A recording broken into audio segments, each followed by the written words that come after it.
Hello everyone, welcome back to Lucky Crit. Last week, Nintendo leaker Emily Rogers detailed brand new information about upcoming Nintendo titles, one of which was the continued reveal that the next title would be the already rumored Fire Emblem 4 remake, and it would be releasing this May.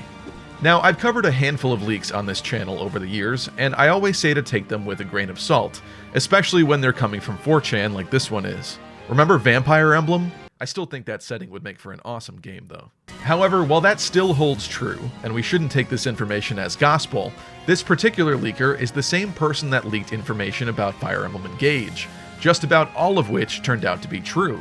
And you may remember that also around that time, another user, Miasmadelta, who actually released screenshots of the early version of Engage, confirmed Emily's information and also added that a Genealogy remake was indeed in the works. Now, that doesn't mean that whoever she's getting her information from in this particular instance can't be wrong. They absolutely can, and I don't think that Emily has always been right.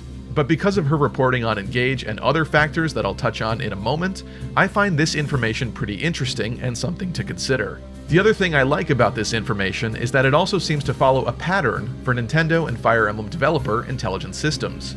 In 2017, we received a Fire Emblem Direct completely out of the blue that announced for the first time that only a handful of months later, we were getting a surprise remake of Fire Emblem Gaiden in Fire Emblem Echoes: Shadows of Valentia, which went on to release in May of that year.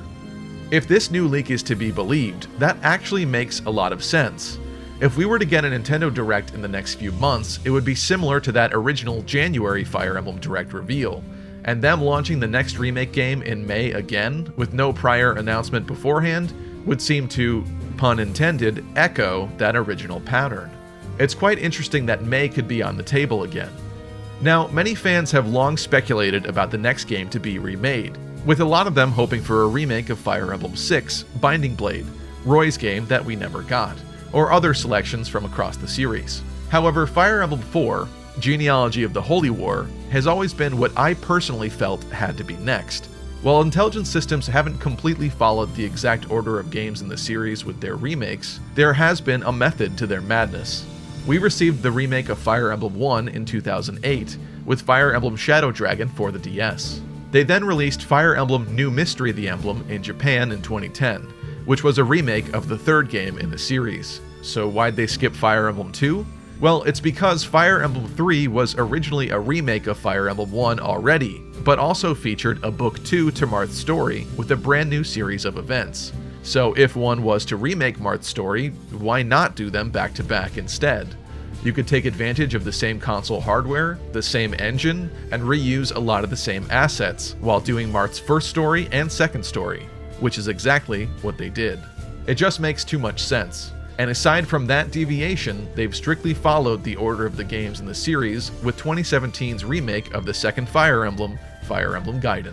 So personally, I've always believed that a remake of 4 was next, followed eventually by a remake of 5.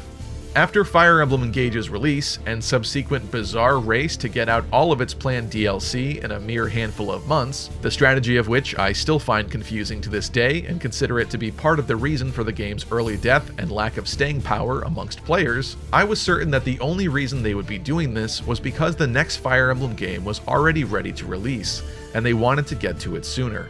And that may still have been true.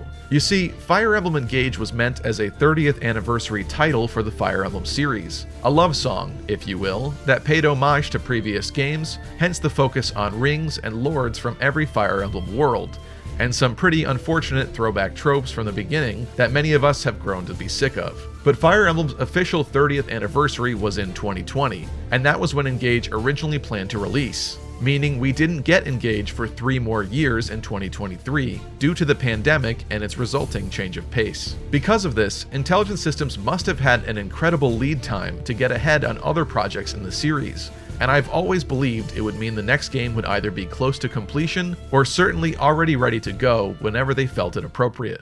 They also had another studio, in Way Forward, produce the Advance Wars remake, which was another series they used to develop in-house, meaning outside of those working on Wario or Paper Mario projects, they've had even more hands on deck for Fire Emblem. However, with the new Switch console on the horizon and set for later this year, why would they choose to release this game now?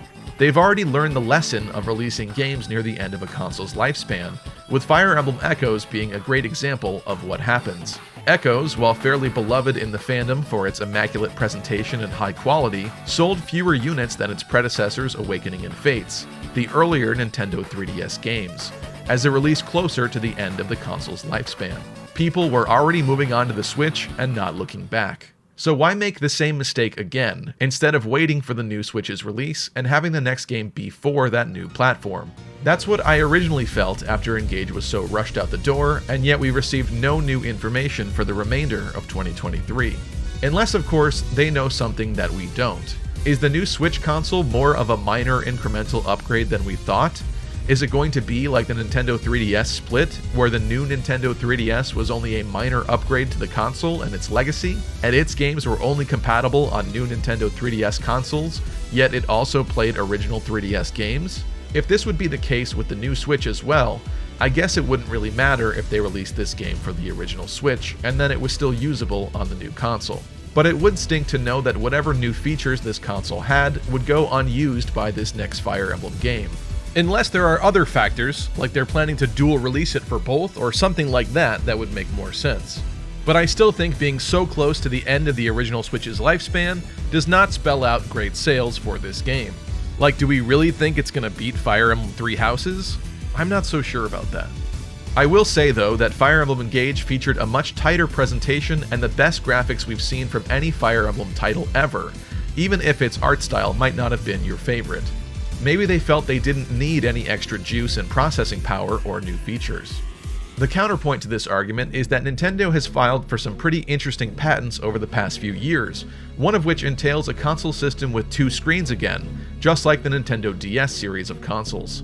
In my opinion, if this leak does turn out to be false and we don't see a new Fire Emblem title before the new Switch's release, I'd be of the opinion that they instead likely delayed their plans at some point in time and began porting the next game to the new console instead. That would also make sense, to me at least. But regardless of what happens or doesn't happen later this year, I'm sure that the next Fire Emblem title won't be one to miss, judging by the incredible graphical fidelity and mechanical density of Fire Emblem Engage. The Nintendo 3DS online service also shuts down forever in just a few short months this year, around April 8th. Meaning if there's anything you still want to do online with Fire Emblem Awakening Fates and Echoes, now is the time. I've been streaming Fire Emblem Fates every week, visiting castles and battling you guys out there. Come check out my streams every Monday evening, and I'll be sure to visit yours live as well. I'd love to hear your thoughts on this leak situation and what you think is going to happen. What game would you be most excited to see next? A new one or a remake? If you like this video, subscribe for more. Thank you to all my amazing patrons, and I hope to see you guys soon.